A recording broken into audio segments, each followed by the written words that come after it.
Ciao everybody and welcome to the workshop. If you watched my previous video, you saw the restoration of this Sumitsubo.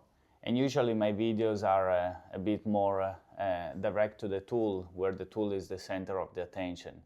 And you might ask yourself, why am I seeing Daniele in front of the camera today?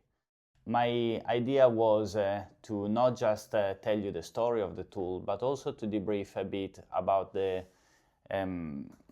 things that happen behind the scenes. And in this case, there were a few things that I really wanted to discuss with you. And I would like it to be also a new tradition for this channel, where I do a restoration and I debrief with you, where we can have a better exchange of ideas, comments, and I'll show some extra unedited steps of the video, and hopefully you will like this format. So now let's talk about the Sumitsubo.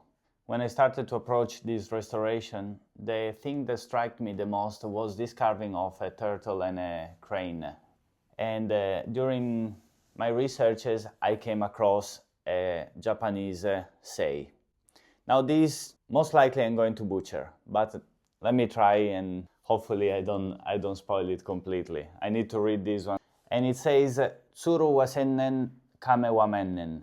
In other words, it says, a crane lives for 1,000 years, a turtle for 10,000. And this for me was a little bit ironic in the beginning, because you know, this tool didn't seem like it outlived more than 20, 30 years of work. There can honestly be many reasons for that. Even simply somebody dropped it. I'm not sure what happened, but something was wrong with it. And my task at that point was to fix it and find a solution to rectify all the problem and make up for the parts that I didn't have. Speaking about parts I didn't have, there is an 80% of you guys that are watching this video that swing past my videos, are not subscribed. This hurts my feeling, and for me is genuinely a game changer for the work I'm doing on this channel. It's a very good way that you can help this channel grow. You are the guys that help me shape this channel. Ultimately, I want to do something that you really and truly enjoy. Anyway, back to the tool. One of you guys in a different platform pointed out the fact that this tool didn't seem to have a huge need of a restoration. And I would like to explain a little bit more the things that were wrong. Now, the first one was the handle was detached from the spool. This I noticed when I disassembled it. It was locked in with a nut into the wood, and the nut was spinning, was actually out of position. So all I did is put the nut back in position and put a little drop of glue onto the thread. Originally the maker punched the side of the thread to bend the thread and stop it from spinning further into the nut. This obviously helps the wheel stay in position without clamping onto the sides, and make so that you can use the reel properly and comfortably. The other one was the Karuko pin, which is this little guy over here. The Karuko pin can be seen as the assistant of the Tōryō, and is the only person that can use this Sumitsubo. The Karuko pin was missing, and I have lots of timber here around the workshop, but I didn't have a Japanese elm or Zelkova wood. So I'm thinking, what timber can I use? I have really hardwoods from the Australian deserts, from Australia in general.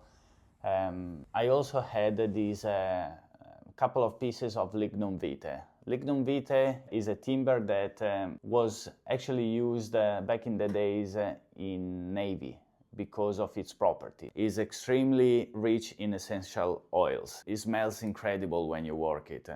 Now, that aside, is also really hard to work with. It's very dense. So what happened is the one I used on the video was actually my third attempt. Obviously, I'm not skilled on the lathe, but I did my best in this case, and I feel like it came out all right. The other problem was the Inkwell. I discovered that the right fiber that is traditionally used from Japanese carpenters is silk fiber.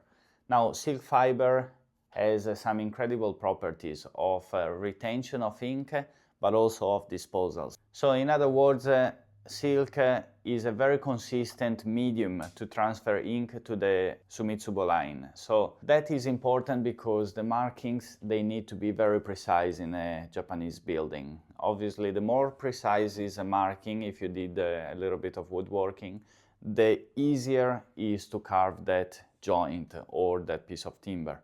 It's really important, it's really intentional. It has a lot of good meaning to mark a timber. That's why only one person is specialized and reached the level to do that in a build, has the responsibility to do that. So it's so important that the markings are clear, deliberate, precise, so that the rest of the team can already start working on the building site in a very reliable way. And unfortunately, that's one of those mishaps that happened while filming the video. I ordered it, but it wasn't there for the editing of the video. The last thing I would like to speak to you about is the patina that was on this tool. Now this tool, when I received it, was almost black, covered by ink, by stains, by dirt, dust. So it was a little bit of a mix of things. What you see me do in the video is simply wash the various components with soapy water and then wax it to give it a little bit more of its shine. I realized afterwards that beeswax wasn't really the right varnish type to put on this tool. Traditionally, Urushi lacquer is used. I discovered this more waterproof and more durable over time. The aspect I really wanted to share with you and maybe reason with you a little bit is the Wabi-Sabi aspect of this tool. Why it is so important to me, and I would like it to be a little bit the beginning of a conversation with you guys. The reason because I want to express different thoughts, philosophies and concepts is really because especially in Japanese tool making and woodworking and generally in crafts, there is much more to it than just the craft itself. Everything is very intentional. There is a different array of tools. There is a specific tool dedicated for each task. And this, for instance, is one of those. While I restore, I also want to say that I don't try to make things new. The tool is still arguably dirty in a sense. In some aspects, I could have done a little bit more to it, make it look more new, but this is not what I like to do with my restorations. It is so important for me to keep at least some of the history, because that's not just telling a story by looking at it. That is something that, to me at least, and I hope for some of you is the same, that teaches me how the tool has been used. Tradition, it teaches me what to do, what not to do, and especially having now a broader collection, you see different uses, different styles of sharpening, setting up a planer rather than a chisel and many other tools. This is why, for me, to keep some of the history really relates with the Wabi-Sabi concept, which is finding beauty in the imperfection of things. So, leaving a little bit of the history on the tool, I find a beauty that goes beyond just the aesthetic, but enriches my experience. My aim for my work on this channel is to express that and share it with you guys, so that hopefully you can also experience a little bit of that beauty. Be inspired maybe to start your own project. It can be anything, but the concepts are there. And this is what I really like to do on this channel. Hopefully it's the start of many conversations.